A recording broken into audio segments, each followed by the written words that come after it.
Chairman, Doc, what do I call you? What's your preference? Today I'm an employee of the youth. I'm going to apply for jobs for many of the people who are here today. Okay.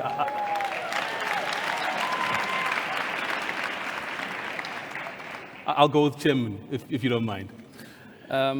Chair, looking good, as usual. Thank you so much. Thank my wife. When I wear the ties that she chooses, I'm really excited for this conversation because I think there's a tremendous amount of wisdom, knowledge, and insights that all of us can glean from the discussion we're about to have. My only lamentation is the shortness of time, but in the interest of brevity, let me jump right in. Chairman, you started your career off as a lawyer, and in 2017, Forbes magazine identified you as one of the top 100 greatest living business minds in their 100th anniversary issue. That's an incredible accolade for a start. And secondly, what informed and prompted that shift from a career in law to business, and was it an easy transition to make? Well, let me start by saying it's so exciting to be amongst so many exceptionally talented and gifted young people in this room. And I really want to thank Dr. Precious, because this is all her idea, her initiative, her passion, her belief in young people, and she's driven this process to where it is. And I'm going to ask you, let's clap hands for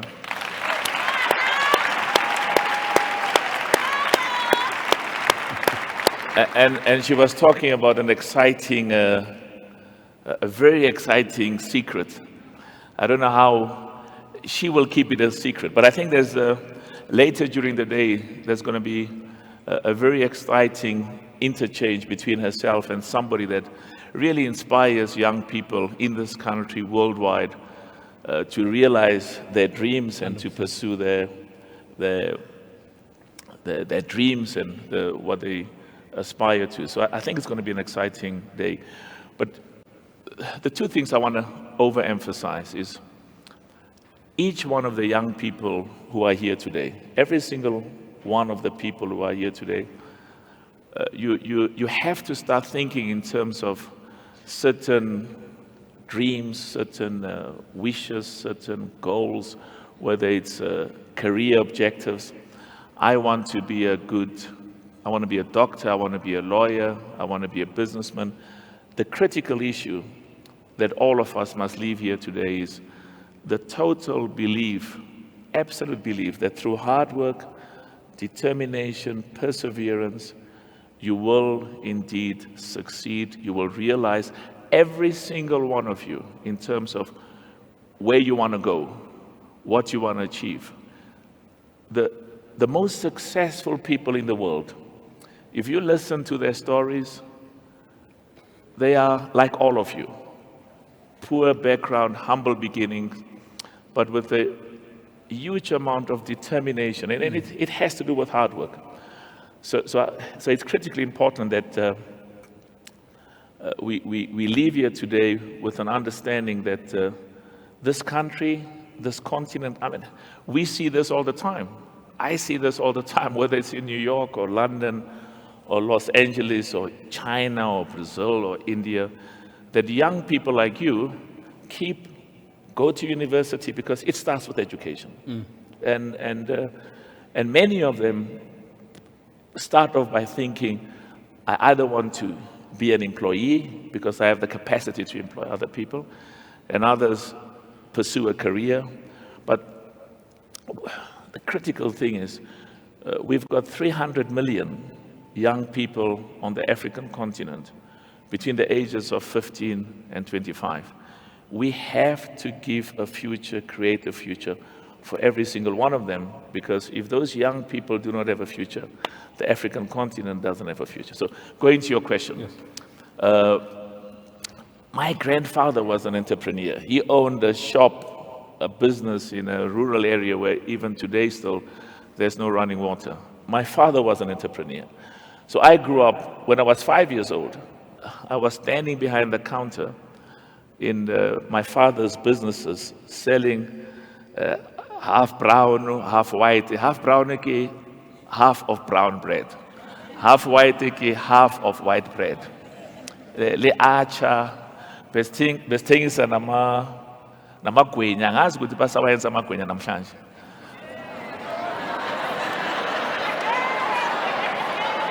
Because they say that nowadays we have to eat abanye abazi ukuthi amagwinya yini. Let me tell you.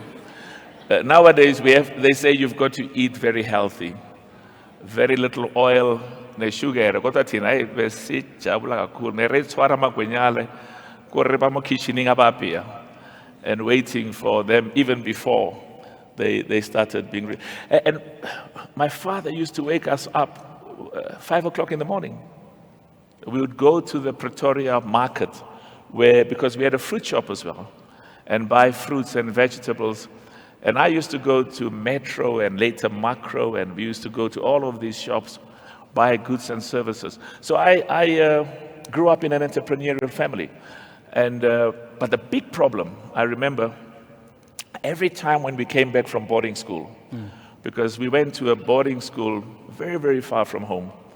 And when we came back from boarding school, I told my father that, many of the young boys, I think I was 7 or 8, many of the young boys, when we come back from home, they tell me they went to Durban, because Durban was the place to be at that time. Umgababa, angazi manje. And they say they went on holiday or they visited their uncle. And I said, but we never go on holiday. I mean, when I come from boarding school, I have to stand behind the counter if I don't go to the market and do some of the buy, which we like because it would go outside. I have to stand behind the counter from 5 o'clock in the morning when people go to work, and then until 12 o'clock at night when they come back from work.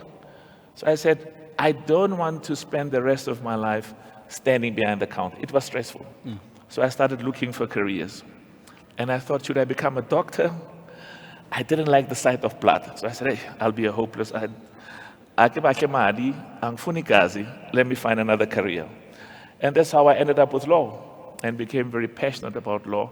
But also you must understand, we were a different generation. 100%. We were a generation where, my wife and I had to get permission from government to go to Wits University. Because during those days, black people were not allowed to go to what was a white university. So we had to write and ask for permission. And she went to medical school, I went to Wits. But of course, before that, I went to what was Swaziland then, which is now called Eswatini. And it was a very exciting learning period. And I enjoyed law, but I always knew that entrepreneurship, starting businesses, building businesses, getting partnerships. And the issue that I also learned is, two things. At a young age, I was told the customer is always right. The customer is always right. So I would stand behind the counter and somebody would say, I want Coca-Cola. And I would say to them, why don't you have Pepsi? No, I want Coca-Cola. Now, they tasted the same for me, but it taught me that follow the desires, the preferences of the customers. And what is more important is, and also focus on profitability, critically important. What we do through the Motsepe Foundation is part of the duty we have as a family.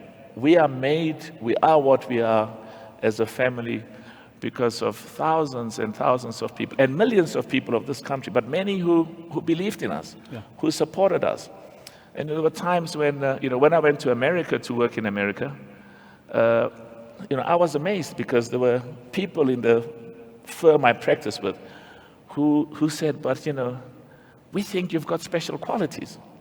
And I looked behind me to see who are they talking about, And they said, no, but you've got potential, you are bright. And the firm I was with, so all of us must continue to give every single young person in this country, give them a sense of confidence, a sense of self-belief, a sense of hope. Absolutely. And I've got no doubt that many of these young people will be amongst the most successful entrepreneurs, And those who want to pursue careers will be amongst the most successful careers that this country and this continent has ever seen. Yeah, absolutely.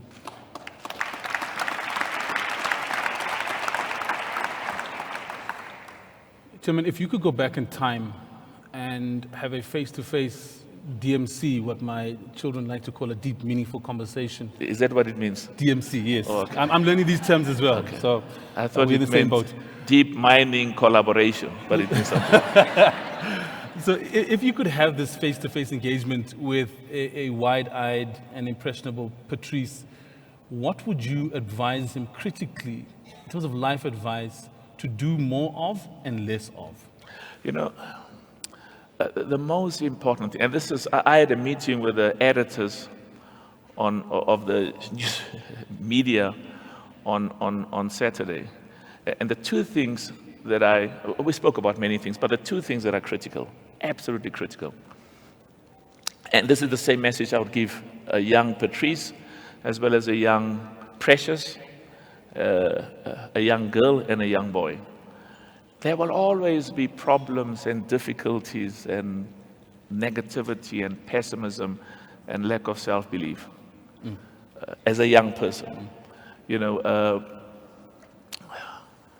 I was born in Orlando, in Soweto, but of course the family is from Epitori, and then we've got relatives from all over the country. But let me step aside from what I told the journalist in the context of Africa, because in the context of South Africa, there's a lot of problems. There's unemployment, there's corruption, there's crime, big problems. And we've got to deal with them and confront them and change them and fix them. But no country in the world has grown or developed or succeeded because it focused exclusively on the negative, on the pessimism, on the skeptical. You've got to step aside from that and focus on the optimistic, the ambition, the self-belief. Focus on we are, South Africans are ambitious people, extremely, extremely ambitious people. I hear this all the time. We are an aspirational nation. Aspirational in the sense that we believe that there's so much we can achieve. So what I'm saying to the young Patrice, which is the same I said to South Africa in the context of a country, because you've got to believe in your capacity to achieve at the highest level. So the young Patrice, the young Precious, the young Spongile, the young Sipho,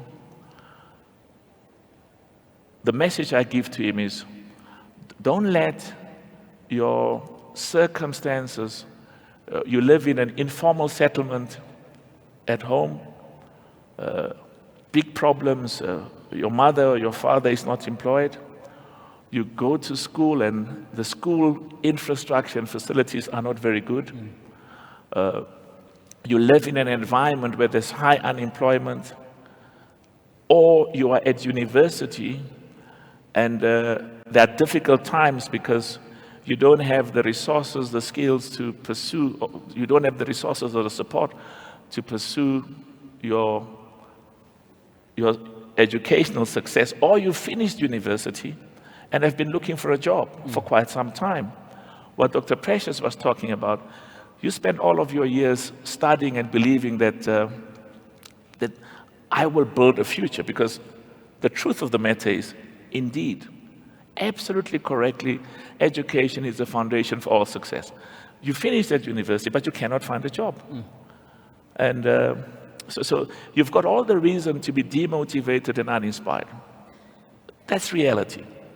But you have the capacity to significantly change that reality from difficulties to lack of motivation and almost lack of self-belief, to continue to try and get a job, pursue job opportunities, and persevere.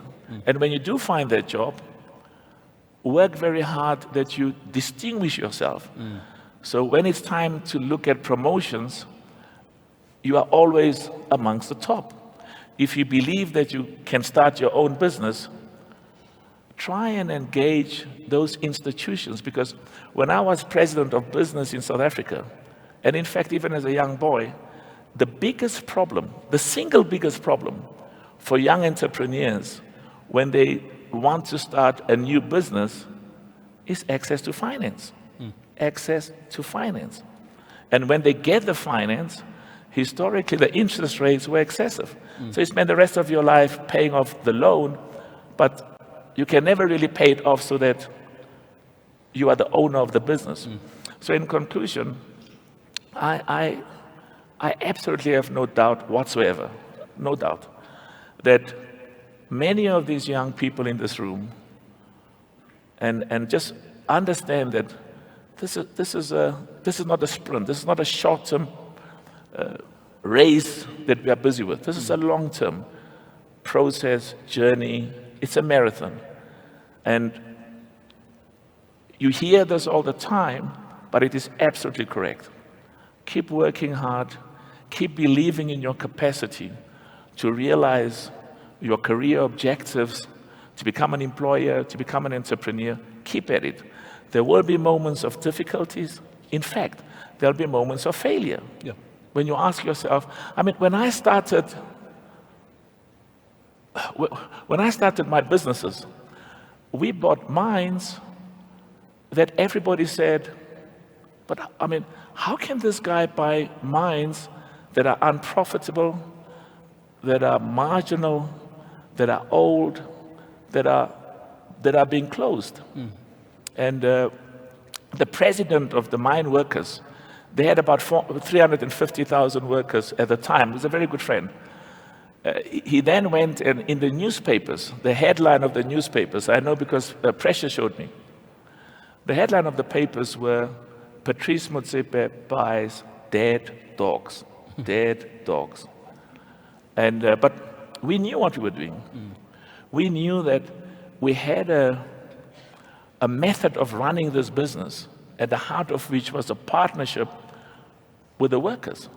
And we could not pay them what the big mining companies were paying them. We were paying them a little bit less, but we guaranteed them, assured them that based on profitability, they would share in the profits and they would make more money than what they earned previously. So in conclusion,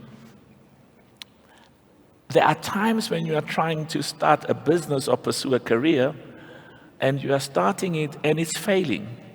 Or not only is it failing, many people around you and people who care for you say, but this thing is going nowhere. You shouldn't do that. Because others tried it and it didn't succeed. My message is keep looking at it, persevere, because the world is full of exceptionally successful people who, despite problems and difficulties and failures, kept at it and succeeded over time.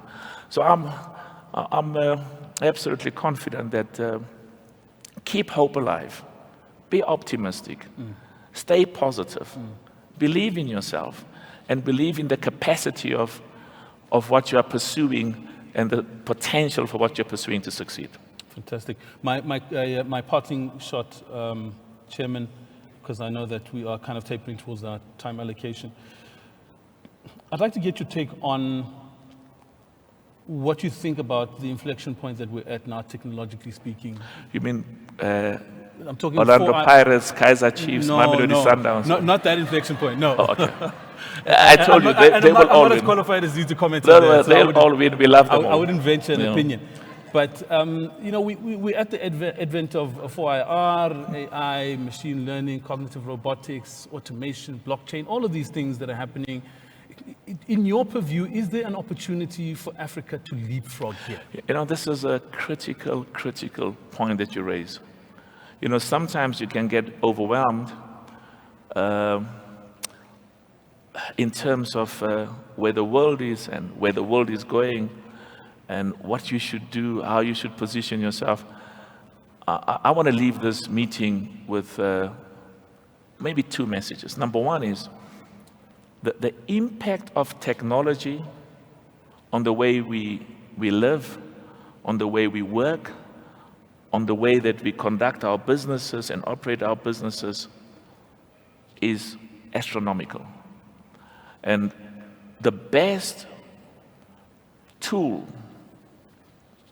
the best message, the best advice, and I think it's more than a message and an advice, it's the issue of we have to provide the infrastructure, the resources to allow every single young person to acquire technological skills, to get exposed to what is called the fourth industrial revolution. Because, I tell you, every time I go to Silicon Valley, every time I go to America, and every time I go to other parts of the world to see how technology, Dr. Precious is working on, there's a partnership between the Motsepe Foundation and the Milken Institute. And this is one of the most successful entrepreneurs in America. But at the heart of that is to use technology, and the first project was, it's technology and entrepreneurship. And by using technology, how can we increase productivity in agriculture? How can we use technology to make businesses more profitable and more productive? How can we use technology to provide greater access to education with COVID-19? How can we use technology to provide better quality health services, health infrastructure? How can we use technology in the context of the migration of hundreds of millions of people worldwide from the rural areas to the urban centers? 10, 15, 20 years from now, a disproportionate amount of the world population will be in the urban areas. And I think Africa will have maybe 20 to 30 of the largest urban centers in the world. So